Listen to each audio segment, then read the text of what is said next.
question sur l'Union pour la Méditerranée.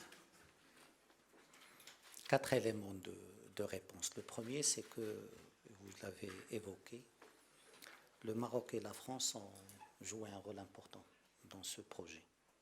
C'est la France qui a été à l'initiation de l'UPM comme héritière du processus de Barcelone, en 2008 déjà. Et la France a également essayé de dynamiser ce processus par la suite. Le Maroc a incarné l'Union pour la Méditerranée à travers ses 2 secrétaires généraux successifs. Et le Maroc aujourd'hui est le seul pays du Sud qui contribue financièrement au budget de l'Union pour la Méditerranée. Sans oublier que le Maroc est le pays qui a présenté le plus de projets, une quarantaine de projets pour être labellisé Union pour la Méditerranée. Et donc, la France et le Maroc ont une responsabilité et ont une légitimité pour évoquer ce sujet et pour essayer de renforcer ce processus. Deuxième élément, oui, aujourd'hui, il y a un problème au sein de l'Union pour la Méditerranée. Le problème pour nous n'est pas institutionnel. La léthargie institutionnelle reflète une situation qui existe en Méditerranée. Et je vais être très franc. L'Union européenne est toujours hésitante stratégiquement. Est-ce que voisinage Est, voisinage Sud, quelle proportion, qu'est-ce qu'on fait? Et tant qu'il y a cette hésitation stratégique au niveau de l'Union européenne, l'Union pour la Méditerranée ne peut pas faire plus que ce qu'elle fait maintenant. Le Sud est aussi dispersé. Le Sud n'est pas coordonné et ce manque de coordination au niveau du Sud impacte sur le fonctionnement de l'institution. Et troisièmement, le contexte en Méditerranée. La Méditerranée, on l'a évoqué, c'est la guerre, c'est l'agression israélienne contre Gaza avec toutes ses implications. C'est l'impact sur la stabilité du Liban et d'autres pays méditerranéens. La Méditerranée, c'est la Libye avec tous les problèmes qu'on connaît. Et donc la Méditerranée connaît aujourd'hui de nombreuses crises politiques, des conflits ouverts, des conflits plus latents, et l'institution ne peut que refléter cet état de fait.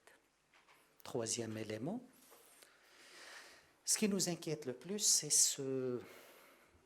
cette géopolitique de la peur qui aujourd'hui prime en Méditerranée. C'est cette géopolitique du rejet qui s'installe confortablement en Méditerranée. Il a commencé par les questions migratoires et on a vu toute la pression, toutes les politiques pour simplifier tout ce qui vient du sud de la Méditerranée est problématique. Et là, on le voit, ce qui est encore plus dangereux, c'est ces relents protectionnistes. Là, on le voit également, on était dans les humains, maintenant dans les marchandises, tout ce qui vient du sud est problématique, et parfois même avec des raccourcis dangereux. Si je prends le problème de l'agriculture, qui est aujourd'hui posé sur la table, on s'attaque aux produits agricoles venant du sud, mais on oublie 2 choses. On oublie que si je prends juste l'agriculture, l'Union européenne fait un excédent avec le Maroc de près de 600 millions d'euros. Et c'est l'Union européenne qui exporte plus vers le Maroc de produits agricoles, céréales et autres. Et donc aujourd'hui, mettre la pression sur les produits du Sud n'est pas juste. Le libre-échange lui-même, c'était une initiative européenne, M. le ministre l'a rappelé, l'accord d'association, et aujourd'hui l'Union européenne fait un excédent de 10 milliards d'euros avec le Maroc. Et donc il faut rappeler ces chiffres pour dire que le libre-échange ne peut pas être à la carte, mais qu'il y a des donnes. Et il y a une autre chose qu'il faut clarifier, c'est qu'aujourd'hui, on nous présente l'Union européenne comme une sorte de passoire où tout rentre sans problème. Or, on a négocié des quotas, on a négocié des normes phytosanitaires, et donc l'Union européenne a été très tatillonne dans les conditions, et aujourd'hui, on fait des raccourcis pour poser un problème plus de perceptions politiques que de problèmes commerciaux. Pour terminer, bien sûr, le Maroc et la France doivent aujourd'hui travailler ensemble pour faire renaître cette union pour la Méditerranée. On doit choisir, et pour nous, ce n'est pas le moment des bilans, c'est les moments de choix. Est-ce qu'on veut une union pour la Méditerranée politique ou est-ce qu'on la veut technique? Mais on ne peut pas rester dans cette hésitation. Si on a l'union pour la Méditerranée, pourquoi on va discuter de la Libye ailleurs? Pourquoi on doit discuter du Moyen-Orient ailleurs? Il y a suffisamment de crises en Méditerranée, mais aucune crise n'est posée dans le tour de table méditerranéen. La même chose, et il faut que le Sud assume, si on veut l'appropriation, il faut qu'on l'assume par la contribution financière.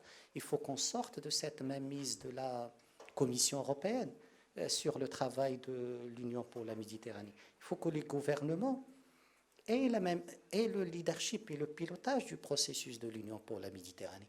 Sinon, on restera dans cette hésitation, une Méditerranée des projets qui est peut-être pertinente, mais qui marche sur un pied. Où est le pied politique qui était à la base du processus de Barcelone? Ou on va rester dans une machine technique, déconnectée des réalités de la Méditerranée, une sorte de bulle institutionnelle qui traite de sujets qui n'ont rien à voir avec les enjeux réels de la Méditerranée. Et je pense, comme je l'ai dit au début, le Maroc et la France ont la légitimité, ont la connaissance, ont la responsabilité pour être au devant de cette réflexion sur le renouveau de l'Union pour la Méditerranée. Merci.